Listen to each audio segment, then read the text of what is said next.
Každému kroku z Ashtanga jogy by se dali věnovat ne že půlroční kurzy, ale ona je to cesta mnohokrát na celý život a na mnoho inkarnací.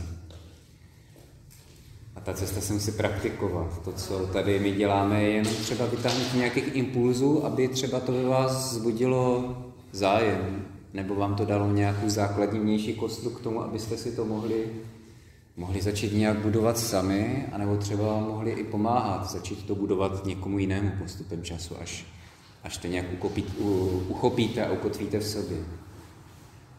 Po pranajámě, já bych zopakoval to zjemňování každého toho kroku, už jsem to tu říkal několikrát, té Ashtanga jogy. Jáma, naše vztahy ke společnosti. Niyama, vztahy sami k sobě do velké míry. Asana, vztahy k tělu. Vidíte, jak to jde blíž? Pranayama, vztahy k tomu, co je jemného vevnitř v těle. Proudům, emocím, energiím, pocitům. Pratyahara, umění směřování pozornosti. A udělám zatím jenom takový krátký skok k dalšímu. Dharana, umění práce pozornosti už vevnitř v naší takzvané čit akáši, vnitřním prostoru, myšlenkovém prostoru, prostoru vnitřního vědomí, už ne prostoru vnějšího světa. Určitě jste zažili někdy nějaký nepříjemný pocit, anebo jste slyšeli nějaký příběh, kdo sdílel nějaký nepříjemný pocit s tím, když měl někdo pocit zahnaní do úzkých nějakou autoritou nebo vnějším zdrojem, který na něho zkoušel něco, co můžeme nazvat davovou hypnózou. Něco, co stojí v jádru toho, že něco žádá vaši pozornost a přesto, když vy upoutáte tu pozornost, tak se vám to snaží předávat vzorce, ale ne pro váš růst. Ne proto, ať vy si sami na tom šlechtíte svoji zkušenost, ale proto, aby vám předal cíle z toho vnějšku, které jsou cíle pro ten systém, který poutá ten váš pozornost, tu vaši pozornost. Takovým nejčistším příkladem může být náboženství. Poutají vaši pozornost, proto aby změnili vaše návyky, aby vám řekli, za jaké pocity se máte cítit vinní a jaké pocity máte v sobě oslavovat. Je to předem dané. Je to předem dané staletí, někdy tisíciletí předtím, než jste se narodili. Jako kdyby někdo 1000 let tomu, než jste se narodili, věděl, za co vy se máte stydět. A nebo když se máte cítit dobře. Když se to řekne takhle, tak to zní absurdně, že jo? Ale není to princip morálky, náboženství. To je rozdíl mezi morálkou, náboženstvím, spiritualitou. Spiritualita, na rozdíl od náboženství, vás vede k tomu, abyste měli natolik otevřený zdroj k vlastnímu božství, a to dokázalo komunikovat s tím božstvím vnějším, abyste si ustanovili ten vztah tak, aby tam byla rovnováha. A ono z té spirituality se jednoduše dá založit náboženství tím způsobem, že vám to funguje. A teď třeba z té lásky to chcete předat dalším a teď jim to přesně řeknete, jak to mají dělat. Napište to nejlépe do nějaké knihy svaté, která se nesmí měnit, písmenko po písmenku to očíslujou, ať tam nemůžete změnit ani písmenko a už se předává dál. Netvrdím, že to božství, které stalo na začátku, mohlo být pravdivé a že může existovat velké množství lidí, kterým přesně tady tato cesta bude pro ně a dovede je taky k božství. Ale není tam ten dialog. A vždycky bude absolutní většina lidí, pro které tady tato cesta nebude. Ale znovu to zopakuji. Siddhartha Gautama Buddha si přesně z tohoto důvodu dal tu přezdívku, ať každý ví, ať ho takhle oslovujou, ať si to s ním nafixujou, ať si to s ním spojí pevně.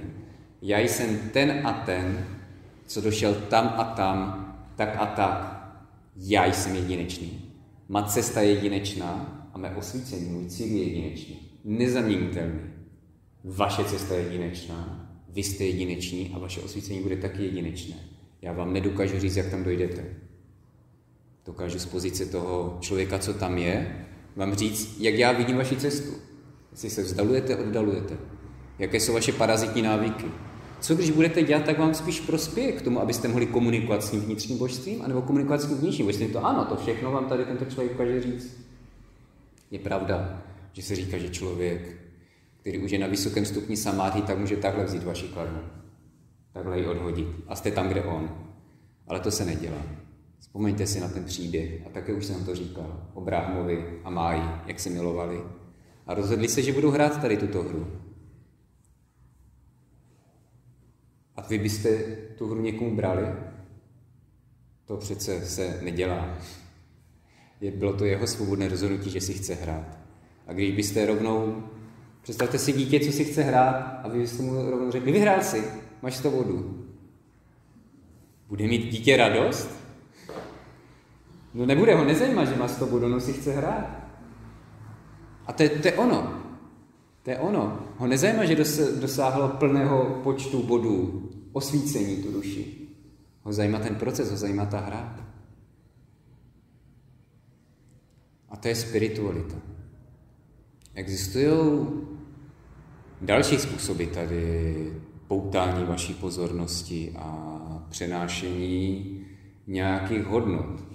Neříkám, že bychom neměli poutat vnější pozornost a hledat v tom oporu pro svůj duševní vývoj, inspiraci.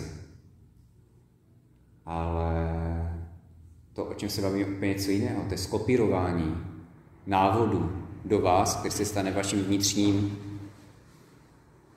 který nahradí vaši integritu, který nahradí vaši vnitřní autonomii. Auto, sebe, nomos, zákonodárství.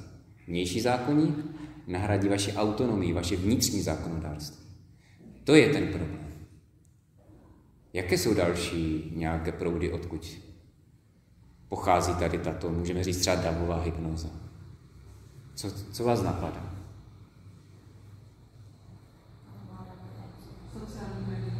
Sociální média, určitě, ano, škola, určitě.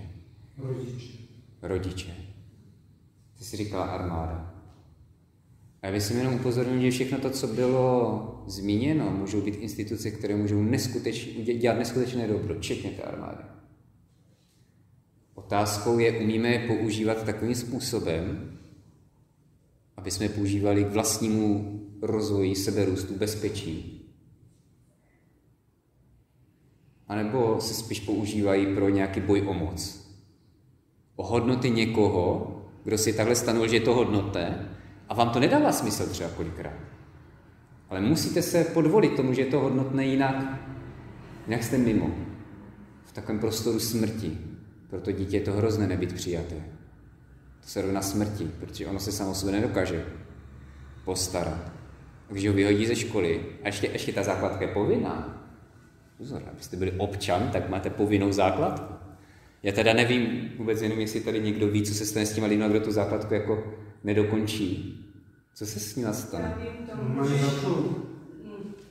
Ne, že některé děti třeba propadnou několikrát a tak se může stát, že vyjdou ze 7. třídy. Já nevím, do 15 let tuším, že můžeš, jak je 15, tak je to ukončí a bere se to za neukončené vzdělání, ale to je jiné slovo, teď ti neřeknu, že jsem probírala s mužem nedávno, že to není jakoby ukončené základní vzdělání, ale je to něco základní vzdělání. A to je přesně ono. A nebo když do té školy nechodíte a ten rodič není z toho vás donutit, abyste tam chodili, tak jak říkal Patrik, tak vás zavřu do pasťáku, kde vás prostě připoutají k tomu topení a ten učitel to do vás lije. Tím neříkám, že je vzdělání špatně. My jsme se s Patrikem mimochodem bavili teďka na obědě o Komenském, že jo? Vzdělání je jedna z nejúžasnějších věcí, co nám tady ta Mája a ten Brahma v té hře připravili. Ale umět to používat k tomu růstu vnitřnímu, k té vlastní svobodě, k tomu vlastnímu... To, co my teďka děláme, je vzdělání k tomu růstu, k té vaší integritě. Nikdo vás k ničemu nenutí. Nebudu vás známkovat. Nebudu vás hodnotit. Nebudu vám říkat, že tady toto je vaše cesta a musíte vpravo. Vlevo je to špatně, budete zatraceni, když budete vlevo a nebudete ani člověk, nebudete mít žádnou hodnotu. Ne, já i když vím, že prostě když půjdete vlevo, tak to úplně pro vás není dobré. Mám takovou ideu, mám takovou fantazii, tak velice respektuju, že prostě jdete vlevo. Protože to poznáte a třeba nakonec poznáte, že jsem se mýlil. Mně to vůbec nevadí. Budu rád, že jste udělali tu zkušenost a šli v to levo. Proto si třeba někdo zaslouží, taky jsme se o to dneska, tam byla skupinka, co se bavili, na té své cestě životem nemoc. Zní to strašně, že jo, když to takhle řeknu. Ale je to jeho cesta a znám lidi, které nemoc přivedla k té autonomii, o mnoho větší. Vy tady moje milovaná Káťa, viz já, který mám taky autoimunitní onemocnění. Jsem za ně neskutečně rád, obrovská podpora v mém životě to byla, se s ním umět vypořádat. Pratyahara je určitý druh umění, jak uchopit vědomě tu svoji pozornost a směřovat ji tam, kam jsme se rozhodli, že ji teďka chceme, v souladu s nějakou svojí sadhánou. Sadhana není možná. A to bylo, jestli si pamatujete, jak jsme tady seděli poprvé úplně, jak byl ten přivítací kruh. Jsem říkal, první, co budeme cvičit, je teďka pratyahara. Zkuste dávat plnou vědomou pozornost každému člověku, co mluví a bude to trvat asi 2 hodiny a bude to pro vás téměř nemožné. A stejně se o to pokuste a vždycky, když vám ta pozornost vypadne, zkuste ji. Si říct, můj záměr je věnovat pozornost tomu člověku a vrátit se tam. Základ. Máte stanovený nějaký cíl a máte stanovené, jak to dělat a když selžete, tak se vracíte zpátky k cíle. Ale vy musíte mít pozornost na tom, že si sami všimnete, že vám ta pozornost vypadla. To není jenom o pozornosti samotné, to je i pozornosti na pozornosti. To je vědomí svědka. Pratyahara do velké míry šlechtí vědomí svědka, protože když vy jste vržení v tom systému, do kterého jste se narodili, dostanete už ve 3 do ruky ten mobil a teď tam prostě něco děláte a pořád pohádky vám něco říkají a pak už, já nevím, v 6 tam začínají nějaké hry, nebo v 5 nebo i dřív, já už jsem viděl Batolata, skoro, že tam prstem ovládal nějaký spaceship, jako hvězdnou loď, která tam střílala nějaké emzáky nebo co.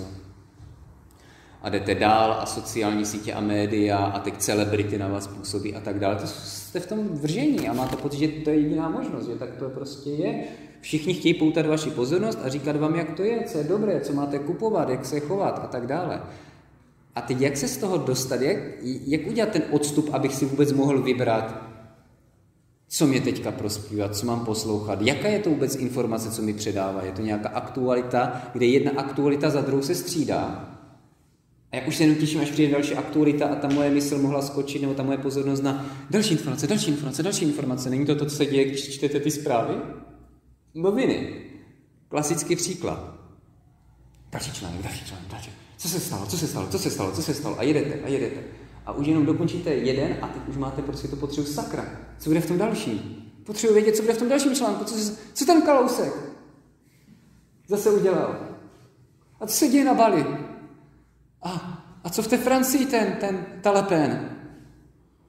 Neřekl něco Trump nahoru? Trump řekl, stačí jenom. Co řekl ten Trump? Rychle, potřebuji vědět. Jak to poutá tu pozornost a jak si chcete udělat ten odstup od toho, aby to nepoutalo tu pozornost? Abyste nehráli tu hru, kterou hrajou všichni, kterou vás naučili hrát. Tím vědomím toho svědka. Pozorováním toho, jak funguje vaše pozornost. A existuje mnoho pratyaharických technik, které pěstují to vědomí toho svědka. Odstupu. Které pěstují to, jak si zaměřit pozornost. A může to být třeba docela primitivní technika, která rozpojuje a znovu vědomě spojuje spojení mezi smysly a vaším vědomím. A tím i myslí. Třeba zírání nahoru. Tím nemyslím nahoru, ale na nějakou velkou horu. To se hodně často dělá v józe. Existují posvátné hory, třeba Arunachára. Obrovská červená špičatá hora, říká se, že se tam narodil Šiva. A jedna z nejposvátnějších technik vůbec v józe, která je zírání na Arunacháru. Ona je tak velká, je tak všude, že ji nelze přehlédnout. A tam okolo jezdí vozíky, hamburgery, nebo já nevím, co tam spíš Co tam se prodá na hamburgery? Co tam je v Indii teďka mi to... Rýže, no. Paráty, sladké kuličky a teď okolo a ty krásný motýlci, tam to je motýl. A děje se tam a spoustu věcí. Vy máte zírat na tu arunačáru, ten jasný trouhelník. A okolo vás se děje spoustu zajímavých věcí. Procházejí lidi, prodávají suvenýry, ale váš záměr je zírat na tu arunačáru. A je samozřejmě jasné, že z začátku to nepůjde. A všechny ty ruchy z okolí vám prostě budou do toho vstupovat. Ale ta arunačára je tak velká a vy se naučíte si udržet.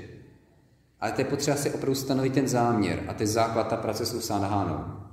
Udržet si ten záměr a vzpomenout si, mám koukat na tu arunačáru a ne na tu krásnou, turistku, co tady přešla v nějakém, mini šatech, protože prostě v té Indii je horko, anebo nějaký krásný namušený, chlap. To je jedno. Jo. A nebo nemám koukat na toho motýlka, který je úžasný a krásný a třepetá se, protože mohl jsem si ho zvolit jako svoji, tomu se říká prátyája. Objekt vaší pozornosti je prátyája. Čili vy v prátyáháře si vědomě volíte svoji prátyáju. Já jsem si jako prátyáju ale nezvolil tohoto motýlka, já jsem si jako prátyáju zvolil tu obrovskou arunačáru. Tak to jde den za dnem. Dokud nedokážete a nejste s ním spokojení dlouho udržet pozornost na té arunačáře a najednou zjistíte, že se rozptyluje spoustu těch konceptů. Proč vůbec chcete koukat do těch novin? Proč vůbec chcete koukat do toho mobilu? Protože zjišťujete, že vy máte jenom kontakt s tou arunačárou a jste naplnění. Vy se nepotřebujete naplnit tím, že kouknete do Kosmopolitánu. Vy se nepotřebujete naplnit tím, že kouknete do Facebooku, anebo na Netflix, anebo na to krásného chlapa, co jde okolo. Že vy se najednou cítíte naplnění, jenom když koukáte na tu arunačáru. Ono to není v té kvalitě toho vnějšího podnětu. Ono je to v nějaké kvalitě toho vztahu. A ten podnět může být libovolný a pak si zvolíte menší předmět. Strom posvátný. Existuje dokonce strom, pod kterým se tvrdí, že Buddha, Siddhartha Gautama Buddha, došel osvícení, takový fikovník starý. A lidi sedí ve velkých davech a koukají na ten strom. Pak může přijít něco menšího. Obrázek mistra. Obrázek jako Ganesh, nějakou bůžka. Někoho, kdo vám třeba připomíná nějakou tu vlastnost, jak jsme se bavili o těch Išvary dévách, o toho, že si vezmete jednoho z těch 60 milionů bůžků, který zrovna reprezentuje, že se dokáže dokonale vyrovnat s těmi vašimi slabostmi a prostě na nich zíráte. A navazujete s ním nějaký vztah, nějaký kontakt. On plní celé vaše vědomí. A to už je malé docela nějaký ten obrázek mistra, na rozdíl od arunačáry, která má několik tisíc metrů. No a pak můžou existovat techniky, které jsme třeba probírali včera jako tratak, kde vy koukáte do toho plamene a on je jasně venku. Tam můžete strčit ruku a víte, že je venku, že pálí. A pak vám ho někdo zakryje, vy zavřete oči a teď ho vidíte vevnitř. Je venku nebo vevnitř?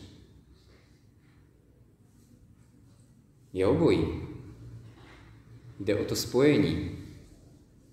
A vy pomalinku přecházíte z té pozice toho svědka, učíte se zírat jako svědek, nesoudí.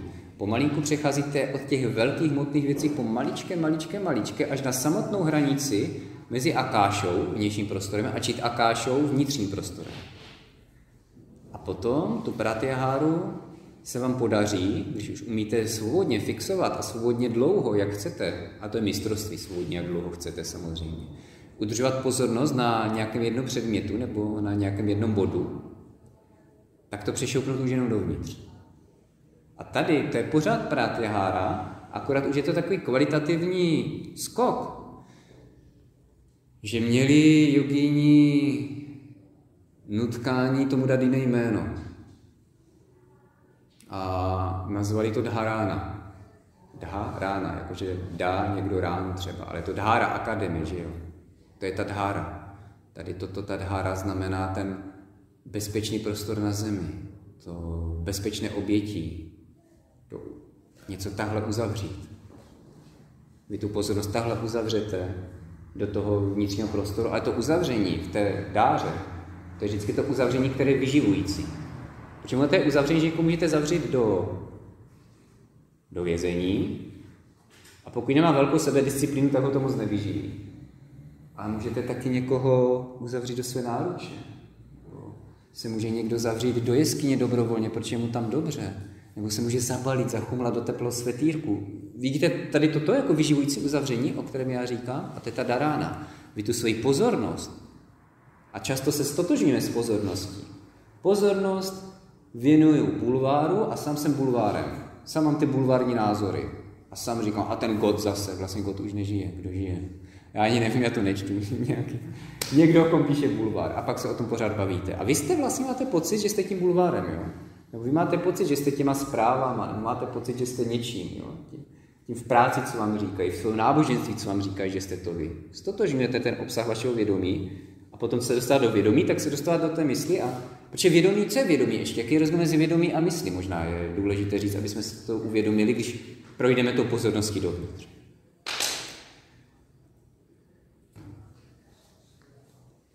Metafora. Představte si baterku nebo reflektor a když jsme úplně zhasli v této místnosti, že je úplná tma. Vy byste tu všichni byli, všechny ty předměty by tady byly, ale kdyby to byla úplná tma, tak samozřejmě nevidíte nic. A teď zapnete ten reflektor a ten reflektor má takový vám udělá jenom to kolečko, jo, čím se, takový ten divadelní reflektor, jo, jenom malinké kolečko, třeba půlmetrové, by osvětloval a vy takhle v ruce držíte ten reflektor.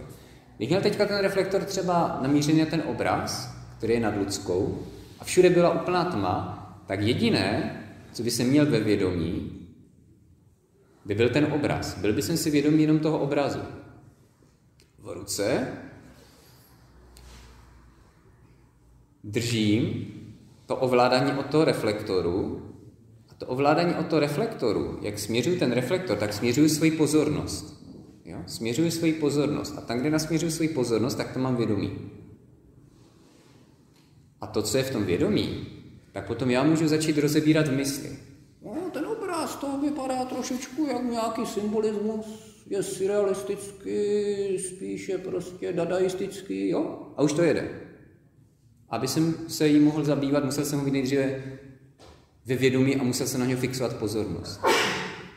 To vědomí je jako řeka. Do vás neustále vtíkají nějaké smyslové věmy. Vizuální, sluchové, ale i když se vás někdo dotkne, čichy, chutě, to do vás neustále vtéká jako řeka. Ale co je důležité, v té řece je nějaký pevný bod. Vy sedíte na kamenu, uprostřed té řeky třeba, na kraji té řeky, a vy jste ten pevný bod, vy vidíte něco, co se k vám blíží, to je ta minulost, nebo budoucnost, to je to, co jako, jo, představte si, že tam je na té řece, co tam může být, klacek pluje na té řece. On se k vám blíží, ale dokud není ve vás, tak není v té přítomnosti, je v té budoucnosti. A pak je jenom u vás. To je ta přítomnost a pak je jenom daleko, to je ta minulost. Ale ve skutečnosti je jenom ta přítomnost. Minulost je vzpomínka, reálná rekonstrukce toho, jak vypadal ten klacek, když byl u vás. Budoucnost je představa, jak ten klacek bude vypadat, ale vy ho nevidíte, když je daleko. Jediné, co existuje, je ta přítomnost. A to vědomí je řeka. Neustálá řeka. Ale my můžeme v té přítomnosti tu svoji pozornost upnout na naši fantazii. To je yoga chitta vritti nirodha. Pamatujete si ty vrity, těch 5, jak jsem hovořil, těch 5 vírů, správné koncepty, nesprávné koncepty, denní snění a ty, o který je ten 5. Teďka to úplně z hlavy nevytáhnu, to je jedno. To není předmětem toho, co teďka probíráme. Ale máme tady nějaké koncepty, kterými můžeme plnit tu naši vědomí. A to dělá ta mysl. Čili my do mysli můžeme dostat nekonečné rekonstrukce událostí, co jednou byly v přítomnosti a už se staly. Neustále přemýšlet nad tím, jak mě tenkrát ublížil a co mi to udělalo. A ta bolest, ta naše celá energie, ta celá pozornost, celá naše bytost je tam. A tím to zpřítomňujeme, ale ono to tu není. Představte si, že byste se teďka zamysleli nad svým nejhorší vzpomínkou. Může vás to rozklepat, může vám být špatně, můžete začít brečet. A podívejte se okolo sebe, kde je ta vzpomínka. A může vám vzít celou vaši energii. Nejste schopni ničeho, nejste schopni se ani napít, ani se utřít, jak budete celé ubrečené a usmrkané. Tak vám to vezme veškerou vaši energii, tak to bude reálné. A přitom se to stalo před 20 lety. Pratyahara je umění stáhnout tu energii z té mysli, z toho vědomí, tady tohoto traumatu a přenést ji nejdříve třeba na něco, co je tomu sadhánou, třeba na ten obraz, třeba na tu aran ačáru, anebo na cokoliv, co si svobodně zvolíte. Jenom třeba na tu energii, která je tam fixovaná v té vzpomínce.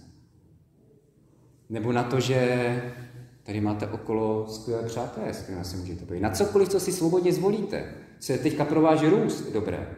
Co nekrmí to trauma, ale to trauma léčí. A může to být miliard věcí. To je jedno. Pratyahara už záleží na vašem vnitřním mistru, kam vy stánete tu energii té své pozornosti. A pokud nemáte toho vnitřního mistra natolik citlivého, aby vám to řekl, tak je dobrý nějaký učitel tady z hmoty, který vám řekne, ty hele, nemyslí teďka na trauma, ale myslí na to, jak dýcháš. A myslí na to, jakou energii toho prožíváš. A nebo myslí na to, co ti to trauma dalo. Nebo myslí na to, potřebuješ ještě teďka být v té energii toho traumatu. K čemu? Jaký užitek z toho máš? Ano, ti může říct myslí na krásné plíšové medvídky. To je jedno. A pokud vy víte, že se odezdáte tomu učiteli a že vám to dělá dobře, že sami to nedokážete se od toho odpoutat, tak to uděláte. A nejenom tu energii, kterou koncentrujete v tom traumatu, se vám uvolní a vy můžete používat k něčemu jinému v tom životě. Jo, rozpustíte tu paralýzu. To je pratyahara. A teďka zpátky k té hranici, vnitřku a vnějšku. Vy potom teda, když tu práci s tou pozorností na těch vnějších předmětech, které můžou být sociální média, arun ačára, nebo já nevím co, a jo, že furt čumíte na fotbal třeba, že vy si svobodně tam naučíte už jako kdyby dávat tam, co je v souladu s váma a s vaším duševním pokrokem, tak když si otočíte do toho vnitřního prostoru, tak tam můžete začít zkoumat právě ty své energetické stavy. Jaká má teče energie? Co ve vás vyvolává ta vzpomínka? Začít rozebírat ten svůj vnitřní prostor. Zkoumat ten svůj vnitřní prostor. A tady toto je dharana. Obejmete tu svoji pozornost. Najednou jste prostě vevnitř. A učíte se ji tam vyživovat. A to, co vás tam nevyživuje, identifikujete a učíte se to přetvářet k tomu, aby vás to vyživovalo. Tady to už je dhyana. Tady ta práce s tím vnitřním prostorem. Jenom to umění v tom vnitřním prostoru na nějakém jemném bodu udržet, tak to je dharana. Dharana je, že se učíte držet tu pozornost vevnitř. Jak už to tam uklízíte, to už je dhyana. To už je poslední bod před samády. Jakože to uklízení se bere to, jako, že si řeknu, potřebuju to, nebo... To už je práce s tím vnitřním prostorem, s tím vnitřní energií. Představ si to, jako kdyby veškeré tvoje vzpomínky, veškeré tvé koncepty, paradigmata, vůbec, co je pravda ve světě a co není, to základní ukotvení, čeho si všímáš a co úplně ignoruješ. Ono se tomu v psychologii někdy říká kognitivní filtr, kognitivní, teďka mi napadá slovo. Představ si jako kognitivní filtr, prostě jakou síť, něco do toho chytneš a něco ti propadne. A 95% toho, co se děje okolo tebe, ti propadne a jenom na 5% seš automaticky naučena fixovat tu pozornost. To je fakt, vědecký fakt, že to tak je, to není žádná ezověda. Tak to opravdu je, že 5% z toho, co je v okolí, je ve vědomí a 95% ti prostě projde, ale působí to na tebe, ale už v tom nevědomí. A představ si, že tady vevnitř ten tvůj prostor má všechny tvé zkušenosti, všechno, co kdy na tebe působilo, všechny bolesti, všechny radosti, co z tebe tvoří tu strukturu tebe, v takových, jako když je to obrovské skladiště, ten vnitřní prostor, je to tam v krabicích. A ty určité krabice podobně se skupujou. Máš ráda zvířátka, tak zažitky s koňma, krásnýma slepičkama, já nevím co, jo, jako pejskama a tak dále, jsou na takových krabičkách. A pak se skupujou věci, co ti udělali bolest, když pejsek někde kousl, když se spálila o plotnu, když jsi nakupla palec, jiná kupička. Lidi, co máš ráda, lidi, co ti ublížili. Jsou různé kupičky a ty kupičky jsou propojené cestičkama, některé cestičky jsou široké a jsou tam dobré orientační tabule a některé jsou úplně uzoučky, že tam skoro ani neprojdeš tím vědomím. A potom, když se dostaneš ke krabičce krásné zvířátka, tak tam je třeba široká cestička od krásných zvířátek, ale ten pejsek mě jednou kousl. A o tam je široká cesta, já jsem chudák, když trpím. A o tam je vesmíry nebezpečné místo. A o tam je, dávej si tady a teď pozor, nejsi v bezpečí, buď vystresovaná a pořád pozorná. To jsou ty široké cesty. Samozřejmě, že z každé té kupičky existuje miliarda dalších cestiček. Ale ty některé jsou tak prošlapané a tak široké a tak vlastně pohodlné. A tak z kopečka krásně, víš, se na ní jde. Že tam ti tak automaticky jde to propojení. Dharana je, že vůbec se učíme na určitou krabici, nebo na určitou kupu, nebo na určitou cestu fixovat pozornost. Jenom tam. A ta mysl sama nedělá. Slepičky, ptáčci. Protože jak to chceš řešit, když ti to pořád dělá takhle? Ty to potřebuješ nejdřív vidět. Uchopit pevně a třeba zabývat se tím stejně konceptuálně, jako když vezmeš kus dřeva a chceš něco vyřezat a prostě 10 hodin nad tím sedíš a řežeš. Ale kdyby si od toho šla a trávník a vaření a děti a to, jak můžeš udělat tu sochu? Musíš se prostě fakt zastavit na těch 10 hodin a řezat. A proto, aby si mohla uklízet ty krabice a ty cesty a tak dále, je potřeba se naučit, vlastně dalo by se říct, v ideálu neomezeně dlouho se soustředit a zároveň se cítit naplněna tím, na nějaký ten vnitřní bod. A jedno, jaký ten vnitřní bod je. To klidně může být ten obrázek té svíčky. Klidně to může být dech. Klidně to můžou být energie nebo vědomí jedné ruky. Jo? To vlastně začíná se takovými zase jednoduchými věcmi, tak jak začneš tou velkou arun a čárou, tak začínáš tím, že sleduješ jenom dech. A nebo dáváš pozornost jenom pravé ruce. Nebo dáváš pozornost své pánvi. Pocitu v ní. Jo, to jsou ty jednoduché věci. To je jako prozkoumat celou kupičku okolo věcí, necítím se bezpečně, je strašně složité. Začíná se tady tímto jednoduchým. Až se teda naučíš fakt opravdu tam udržet tu sílu té pozornosti, tak pak si může začít něco dělat, může začít vyřezávat. A to se děje zhruba tak, když si podržíme ty krabice a ty cestičky mezi tím, že si řekneš, tak se podívám na kupu teďka a tam udržím pozornost. Vztahy s muži. Nebo ublížené dítě.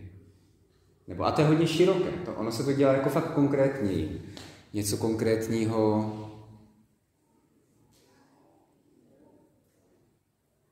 Co ve mně vyvolává zlost, je taky hodně ještě obecně, ještě konkrétnější. Já to mám teďka vyprázdně. Napadá ti, Káti, nic? Ano? Ano? Konkrétního je teď držíme. No a to se napil. To je pozornost na proud toho vědomí, co říkáš. Ano, může být, ale já jsem spíš myslel urovnávání těch jako kdy krabiček, víš, než jako proud toho vědomí. Rozvod. Nebo to, proč se cítím vždycky stekla, když uvidím svého bývalého manžela. A nedokážu s ním vždycky se na to připravuji a řeknu si, jak budu úplně zenově klidná. A jsem úplně zenově klidná, než ho uvidím. Je to úplně super a za 20 minut už na něj křičím. Toto je hodně konkrétní, jo? Takovým způsobem jsem to myslel jako kdy konkrétně.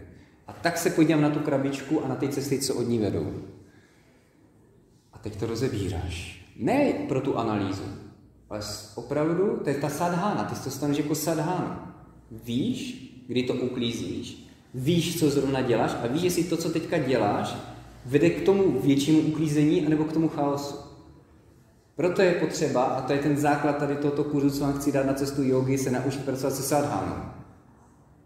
Pak se jako špatně dělá ten pokrok, když za prvé neužijete pozornost a za druhé nemáte tam ten záměr. Sadhana není jenom ten záměr, ale i to, že tam držíte pozornost na té sadhaně, na tom záměru.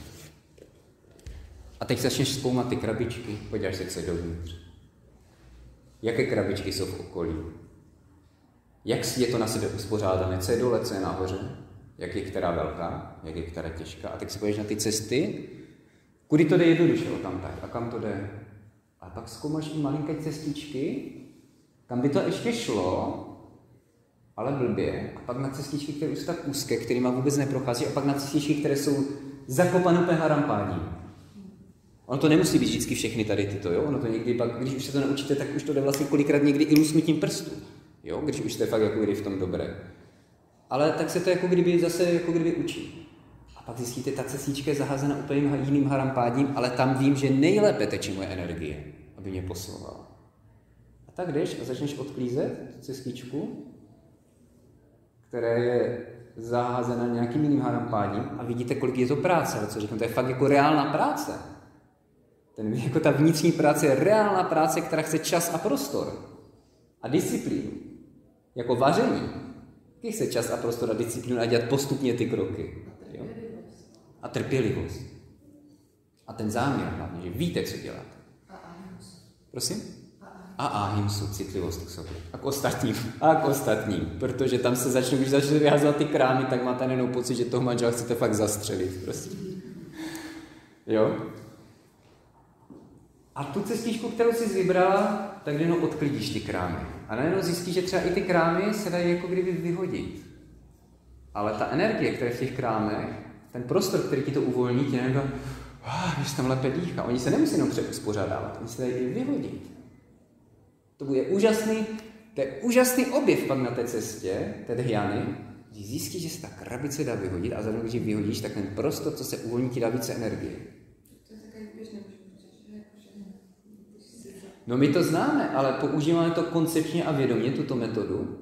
No, málo kdo to používá vědomě a koncepčně. To není, si myslím, nic úplně nového, co byste nikdy neslyšeli. Já vám dávám akorát nějakou tu strukturu, tak jak to jako kdy fakt opravdu probíhá jogově. A samozřejmě těch struktur je spoustu škol, je spoustu gurů, je spoustu lidí, kteří na to jdou, jo, z různých, a nemůžu vám tady vyjmenovat všechny, říkám vám tu, která je mi blízká a která mi teď přijde aktuální. No a taky se ale někdy může stát, že ty odklidíš tu cestičku a pak po ní chodíš a pak se chodí o mnoho lépe, ale třeba za nějakou dobu, a může to být 5 minut nebo 5 let, zjistíš, že i ta cestička není ještě úplně ona. Ale pak už ta další, kterou uvidíš, už se ti odklízí o to jednodušeji. Protože už umíš uklízet. Už to jde lépe, ano.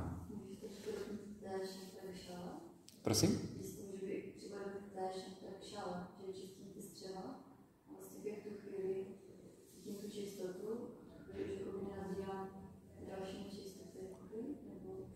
Určitě, když jsem říkal, že ta pranayama, že má určitě techniky, které stojí na rozmezí pranayamy a pratyaháry, tak šamprakšana je tady toto, protože ty vlastně si musíš dát ten záměr. Prostě už jenom polknout tu vodu. A teď to trvá dlouho. Záměr cvičit. Záměr potom jako kdyby dobře jíst. Záměr potom odpočívat. A ono to vlastně posiluje, ta pranayamická technika, potom posiluje a uklízí ti tu cestu k té pratyaháře. A samozřejmě čím silnější máš pratyaháru, tak tím silnější potom můžeš mít dharanu. Jo, takže jo. Je to tak, jak říkáš, a zároveň se cítíš pak jako kdyby, jo, posílená, silnější. Teď je to pak jako všechny ty ostatní, jo, cestičky nad tebou, ty schody, té ashtanga jogy nad tebou se dějí o mnoho lépe. Někdy si lidé představují samádhi jako úplně vyklízený tady tento prostor. To by jsem spíš nazval pocitem mokši, vysvobození, smrti, symbolické smrti, kdy už si netaháte žádnou karmickou zátěž.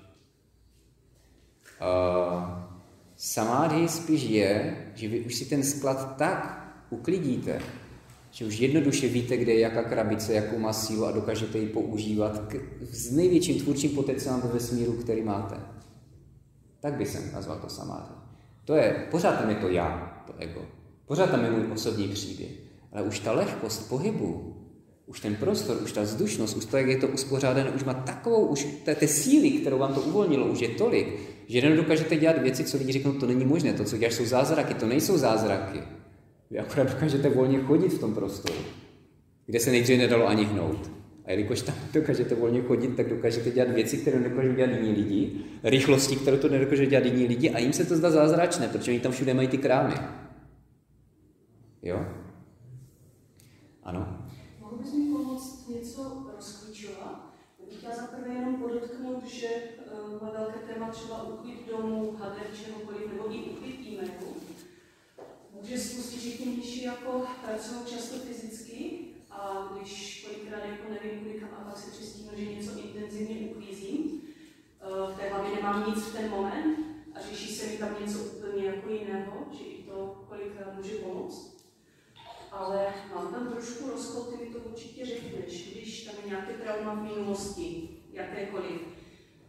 Člověk se v něm už by třeba neměl nějak dělat, neměl se k němu vrátit, tak by mělo být asi nějakým způsobem uzavřené, ať to prostě neodsunu a potom to někde nevybuchla někde úplně jinde. Jenom dokončím větu, jako kam směřuju, uměl bys mi říct, jak třeba nějaké trauma, nevím, kousnou nefes, nějakou úplně blbinu, přenést, no nechci to trauma přenést do budoucnosti, ale jak to přenesu do té sadhany, že se mi to vyřeší, že to vezmu a jenom rozumíš mi? Prvotně nesmíš to trauma uzavřít. Protože ty tam vezmeš ty krámy, tam vezmeš tu kupu a hodíš na to plachtu, která má texturu toho volného prostoru. Ale když se fakt rozběhneš, tak ty do té plachty narazíš a narazíš úplně stejně, jako kdy tam na tom ta plachta nebyla. Čili trauma se nesmí uzavřít. Tam fakt... Nebo použil jsem špatné slovo, nebo vůbec se nesmí uzavřít? Jenom ho nechám a nevracím se k němu. To taky ne, to je to samé. To je, že děláš, že tam není. Zkus si sama na to odpovědět. Co teda udělat s tou kupou? Nemůžeš ho uzavřít, to znamená uzavřeš spod podklíčku. Nemůžeš ho ignorovat. Co s tím můžeš udělat? Jenomže já se k němu můžu přestat vracet, až to bude něco vyřešit. Ne, ty se k němu musíš vracet. Musím? Ty se k němu musíš mít vyřešené, ale ne tím... Ale ti překáží v tom prostoru, takže ty o něj pořád zakopáváš. No, co s tím můžeš udělat? Ale ne tím analytickým způsobem, že všechny ostatní kupičky nebudou mít tu tvoji pozornost a budeš jenom tam a nebudeš ho uklízet. Jestli mě chápeš. Nejenom tím, že prostě se chodíš dokola a furt koukáš na tu kupu a díváš se, co tam je a necháváš se vlastně ničit tím, co tam je. Jaká je to energie, jaká je to kupa. Taková obrovská těch krabic. A v té krabici je tady to je hrozné. A to je to věčné rypání se, protože mnoho lidí prostě se dostane, jako když se vylečit trauma, do nějaké smyčky, kde veškerou svou energii koncentruje zase na to trauma a zase jenom v tom traumatu. To není ten úklid. A víš, co mě k tomu napadlo, bylo, že mě prostě rada pro ten úklid, že tam paní říká, pro vás představa hodinového úklidu je nereálná. To nedáte, nechce se vám jedno s druhým, nastavte si 10 minut a uklidte trošku. Přesně tak. Stopněte konec a vy za těch 10 minut to stihnete tolik, že pak z toho budete úplně a opravdu. A druhá věc, že bordel připravuje další bordel. Tam máte kupičku, tak už to tam prostě jako hazíte, ono se potom kupí, jo. Takže to jsem se jako začala držet a fakt jsem zjistila, že říkám si, já musím na to ložnici jít a musím si na to vyhradit. No nevyhradila, šla jsem, uklidila jsem nějakou část a je jedno, že to je jenom část. A teďka to převeď k tomu, na co se ptala, tady ty dva principy, k tomu vnitřnímu úklidu. První, co jsi řekla, bylo co? Dát tomu 10 minut. Tak jak bys to poradila s tou vnitřní prací s tím traumatem? Že udělám nějakou malou část, že to budu jak cibuli loupat po kouskách, ale to mi nesedí s tím, že jsi říkal nevracet se k tomu. To není nevracet se k tomu, to je nevracet se k tomu tím způsobem, že neuklízíš. Že to máš tu sadhánu. Nevracet se k tomu jenom, když zíráš a dáváš tomu tu svoji pozornost a to ti žere tu energii. Vracet se k tomu, ale s tím záměrem, že to uklízíš. A zvolit si tu metodu, těch metod je spoustu. Může to být psychoterapie, já nevím co, tantra, nějaké, já nevím, manažerské techniky, může to být, já nevím, analytická psychologie, těch způsobů je vlastně těch nástrojů nekonečné množství. Ale není to tom nástroji, že člověk se někdy stotožňuje s tím nástrojem a zase s tím, co někdo řekl a vlastně nevidí, že on používá ten nástroj a neuklízí. Ty neustále musí mít tu sádhánu, že vidíš, že uklízíš. A třeba určitý nástroj může být jenom jako na tu jednu vrstvu, to si uklízíš a pak furt ho používáš ten nástroj a ono to nemizí. A ještě můžu k tomu dodat, že my to často to uklidíš do té fáze, že teďka máš pocit, že to je uklizený v tom prostoru tak, jak si. A pak začneš uklízet jiný kupičky a když najednou uklidíš trošku je, tak najednou tam ta kupička, která už předtím jsi měla pocit, že je vlastně uklizená, tak najednou vyvstane, že ještě není úplně uklizená. Přesně tak. A znovu k ní přijdeš a odkryješ další věci, ale stát před tou velikou kupou a ty vidíš, že na to nemáš sílu. To celý odklidit. Najednou. Já jsem měla pocit, že to mám úplně odsunout z toho všeho, tak mi to nedávalo jakoby, takže já jsem tam dám sadhánu, teď se věnuju vztahy s muži a postupně mi bude přicházet, co odklidit. A dobré je mít, že víš přesně, jaký nástroj v té sadhaně teďka používáš. A nejdříve kolikrát ti nejdříve vezme hodně toho času a prostoru, říkám, že je to o trpělivosti a kolikrát to nejde hned, i když je reálné, aby to bylo i hned, ale máme takový ten blbý zlozvyk to dělat léta a někdy i celé inkarnace. Prostě proto je potřeba se nejdříve naučit i ten nástroj používat, což může někdy už trvat. A někdy už člověk to vzdá jenom při tom, že si říká, já už se měsíc učím používat ten nástroj a ta kupa nezmizela. Protože ty teďka ten nástroj se nepoužíváš proto, aby mizela, nebo tu svoji pozornost, tu svoji energii, ty neinvestuješ do toho, aby si teďka uklízela tu kupu, ale do toho, aby se naučila ovládat nástroj, kterým tu kupu budeš uklízet. Vidíš ten mezikrok? Ale když máš tu sadhánu, tak ty víš, že to, co teďka děláš, tě posouvá blíž k naplnění té sadhány, že si teďka osvojuješ nástroj, kterým to pak budeš uklízet. Když si tu sadhánu dáš jenom, že budeš zdokonalat ten nástroj, tak tě demotivuje, že ta kupa nemizí. Takže i kdyby si řekla, každý pátek budu 10 minut meditovat na toto téma. Přesně, to je přesně ono. Že to je přesně ono. Velký krok, budu chodit psychoterapii. Ne. A co bylo to druhé v tom uklidu? Ten druhý krok? První bylo dát tomu jenom 10 minut, si říkala, tomu uklidu? A druhé bylo, že mě zaujala jakoby myšlenka bordel, přitahuji další Přesně bordel. tak. A teď to vztahni na tu vnitřní práci. Nevím, jestli to řeknu dobře, že když řeším trauma, že mě pokousal pes a začnu se v tom jakoby babrat a budu to chtít všechno vyřešit, tak mi k tomu budou přicházet další a to už vůbec nevyřeším. A to je v pořádku, pokud si uděláš tuto koncentraci na to, co děláš, tu sadhánu, ten záměr. Důležité je spíš jako kdyby pravidelná duševní hygiena. Bordel uklízí, protože ty, když budeš pravidelně uklízet, tak ti nebude vznikat ten bordel, co produkuje bordel.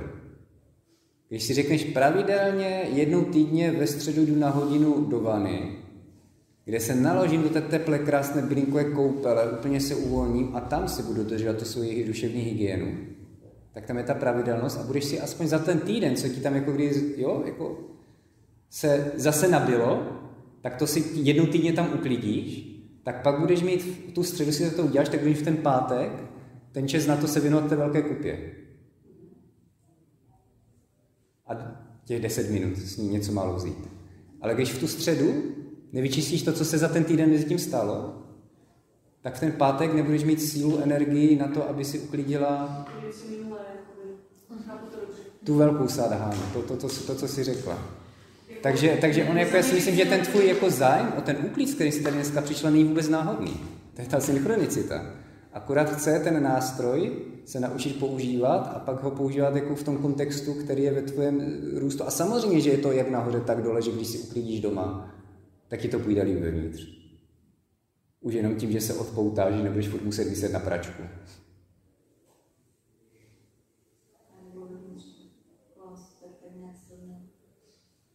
Tím pádem, když máš doma méně věcí, máš lepší koncentrace, ale i v té mysli, když máš méně věcí, tak ti to potom zabere méně času. Kdybychom dospěli nějakou minimalismu, Proto jogín, a on to krásně píše ten Vivekananda, že se snaží pořád nebrebetit. Protože ty pak tu svoji osobní energii dáváš a snížila jsem, a kde ti pak zbyde ten volný páteční večer? A nemá se snažit pořád vyhledávat nějaké aktuality. A ten Trump, a tam tornádo a žralok a něco tam se žralo. A kde ti pak zase? Jsou to jako kdyby zas něco boje o tvoji pozornost. Ty automaticky tam tomu tu pozornost dáš a pak ti může ta pozornost chybět na to, až sleduješ tu kupu. A to mi přišlo před chvilkou, že mám pocit, že musím všechno vědět spíš z hlediska toho zdraví, všechno motám a jaké jsou jiné varianty. Já pak jsem sice schopná se bavit na úrovni a číst lékařské zprávy, tak jsem tady sedla, tak jsem řekla, ono tam musí být nějaká stopka, kde se řeknu stop a už je dost. A ti lidi už mi nepřijdou na více informací, protože už teď toho mám stejně tolik, že bych jim předávala jako hodiny. A o tom jsme se ale přesně už dneska bavili, pamatuješ? Ne. Mám upečeno. Víš, co je dokonalost? Dokonalost je krása. Jenže dokonalost není jako kdyby to, co je absolutně prostě krásné. Dokonalost je to, že jsi něco konala, teď to dokončíš, víš, tu sádáhnu dokončíš, no tu část, těch 10 minut dokončíš, ať se na to podíváš a řekneš dobrá práce. Dobrá práce. Mám tam ty chlebíky narovnané.